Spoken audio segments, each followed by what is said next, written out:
Tonight, there was an apple pie unanswered by your lips. Where I'm walking isn't lonely, but more like where lonely hangs out. 80s symphonic synthesizer, rainy day, heart yanking feeling.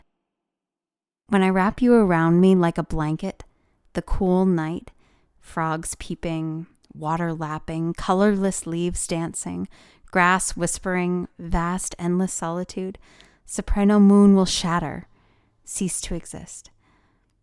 Afternoons spent glowing in the matte finish half-light in the tall booths at the back of the restaurant leave my heart squishy and warm. As the doorway to the outside approaches, the sun slides down.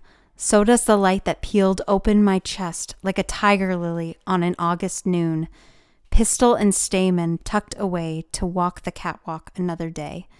My fingers still tingle from the touch. My lips?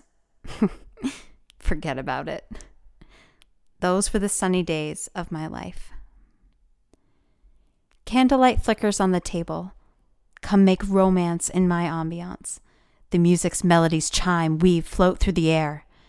The cafe is a warehouse of creativity, vices, and yearnings, all faintly cast in sepia. I intently study the faces and auras of the humans scattered around the room. I feel slow, backwards, and restless. The bass is pumping. I'm standing in the doorway, 1 foot outside, leaning on the frame. My hand rests against the wood, the palm feeling the grain. There's a slight breeze and a soothing rain. Randomly, the summer leaves dance and quake.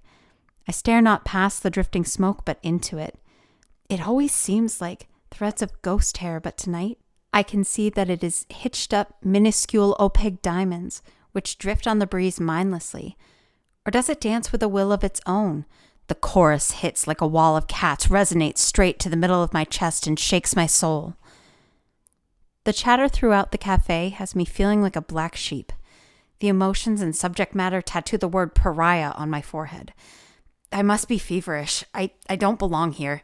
I close my eyes and breathe. Hares know when to shed, salmon know when to swim, and I know when it's time to leave. I ease out into the pitter-patter rain and leave behind the perfume of coffee and dusty upholstery. Left behind is the black world with its warm glow and the comforting hum of conversation.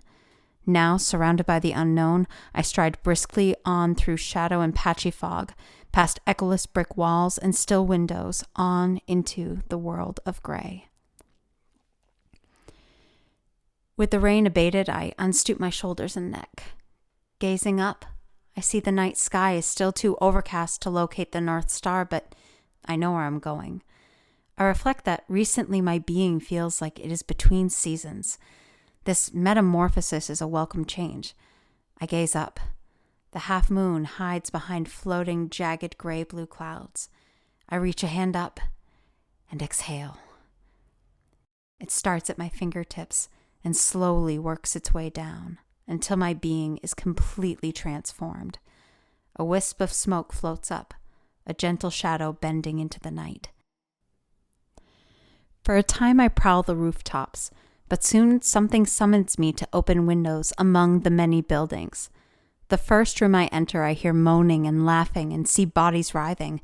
Then suddenly the night erupts with a wild scream from a man. Я капитан Сленг!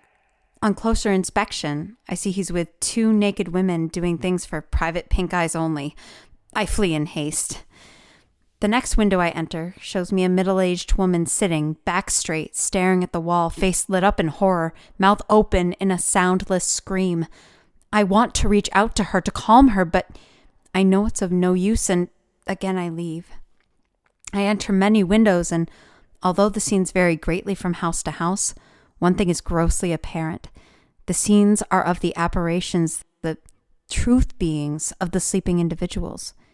These hidden selves are the vestiges of could-have-been trails of life, atrophied desire, the deep truth of, how are you? The last window I enter, there's a wizened man walking in a steady counterclockwise circle. Over and over again, he's repeating the words, I'm searching for the ore, to make the key, to fit the door, to raise the world forevermore. In the middle of the circle, there's an apple tree in a state of metamorphosis. Winter tree waits, spring flowers bloom, summer ripe red apples burst forth, withered in autumn they fall to the ground. The tree is gone. A sprout shoots up and grows, and the cycle continues. I watch again and again, cycle after cycle. Eventually, I float on. The world is hushed. I'm suspended in a state of frightful indecision. Above, the moon is white, black and gray, seamlessly blending with the night sky. There is no end. There is no final end. I speak in soothing tones to myself. Just let go of the fear. Close your eyes. Open yourself and take the first step towards being. Really being. Am I okay with just being? I'm back in the cafe, hand against the doorway, looking at my reflection in a puddle as blue smoke wisps around my head. Tonight, there was an apple pie unanswered by your lips.